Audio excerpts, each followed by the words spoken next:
Assalamualaikum warahmatullahi wabarakatuh. Jumpa lagi masih dengan saya Dr. Fikri. Kita mengudara lagi ya, kita tayang lagi. Kali ini mau ikut nimbrung soal Tio yang dikritik, diserang lah tanda petik ya, oleh orang karena dianggap melontarkan kritik yang tidak beretika, tidak beradab dan lain sebagainya. Lah emang kritik butuh etika ya? Namanya kritik ya kritik aja ya enggak? Tujuan kritik itu kan satu, to unmask, untuk membuka topeng, memperlihatkan mana nih boroknya nih, bukan borok dalam konteks negatif, tapi ini loh realitasnya sesuatu,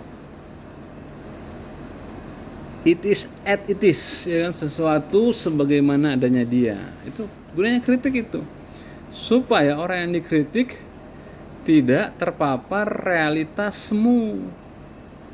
Nah, kalau terpapar realitas semu, kalau yang dibaca adalah realitas palsu, nanti lama-lama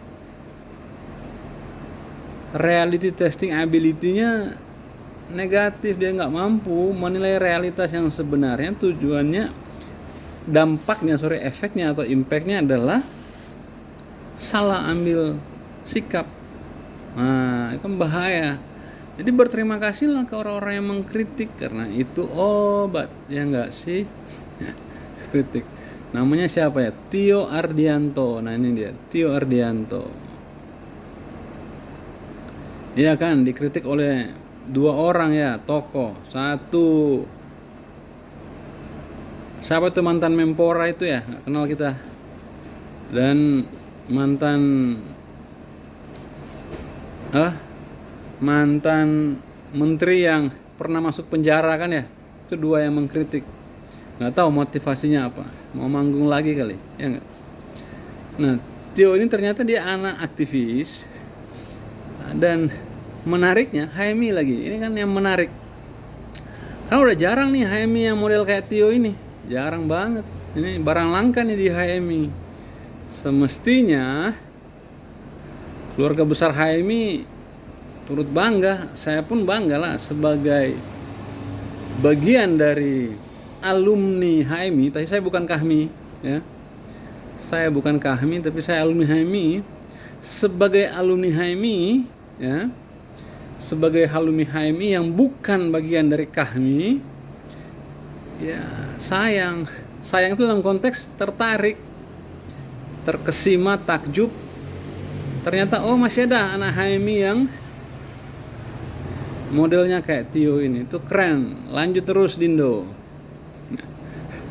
lanjut terus Adinda. Nah, harusnya Adinda yang model begini nih yang diajak ngobrol sama Kakanda Bahlil ya kan. Karena di FYP kan, di timeline sering tuh Kakanda, Adinda. Nah, itu kan identik dengan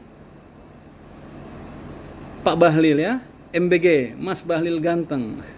Tadi anak saya nyanyi tuh, jalan-jalan, udah nyanyi nih, keren dong ya. Nah, justrunya Pak Menteri, Pak Ketum Partai Golkar, Pak Bahlil, ini nih junior dan kader macam begini nih yang harusnya rutin diajak diskusi ya, bukan yang sembah sujud siap yes man gitu. Lagi pula kader kayak Tio ini udah jarang ya. Inilah nalar intelektual itu bagi saya. Jadi intelektual itu bukan soal seberapa banyak karya yang Anda tulis, bukan seberapa banyak artikel yang Anda publish, bukan seberapa banyak gelar yang berderet di nama, tapi soal orientasi sikap itu hanya bergantung pada divine intellect, ya, active intellect. Makanya sebut intelektual.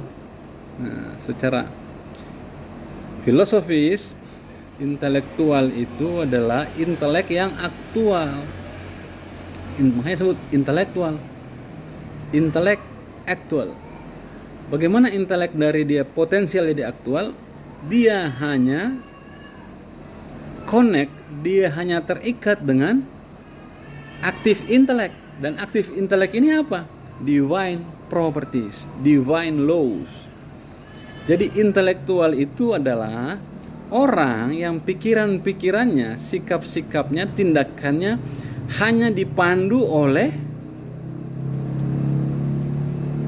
divine intellect, akal ilahiyah. Hanya dipandu oleh divine laws, hanya dipandu oleh hukum-hukum yang sifatnya ilahiyah, objektif, kebenaran, adil, dan lain sebagainya. Itu virtue. Bukan dipandu oleh para kakanda, bukan dipandu oleh para oligark, bukan dipandu oleh para aktor-aktor istana, bukan dipandu oleh motivasi cari jabatan, cari panggung, dan lain sebagainya, bukan. Tapi dia hanya dipandu oleh dorongan untuk objektif, dorongan untuk social justice, dorongan untuk virtue, dan lain sebagainya. Itulah intelektual. Dan intelektual dalam sejarahnya nggak pernah bekerja untuk kepentingan penguasa, nggak ada. Sekali seorang yang memiliki nalar, yang berpengetahuan, ketika dia mengabdi pada sesuatu di luar divine law, divine properties,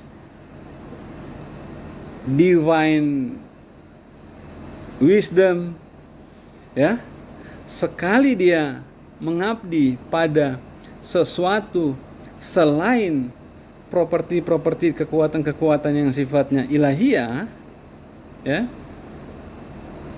saat itu juga dia kehilangan status sebagai seorang intelektual, ya. Jadilah mungkin jadi kaum sofis, bekerja untuk siapa yang bayar, siapa yang ngasih kerjaan, siapa yang ngasih fasilitas. Itu namanya sofis, not intellectuals. Begitu. Dan bagi saya, Tio adalah anomali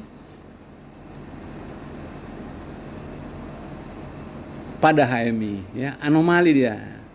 Di HMI hari ini Tio itu jadi anomali karena kenapa?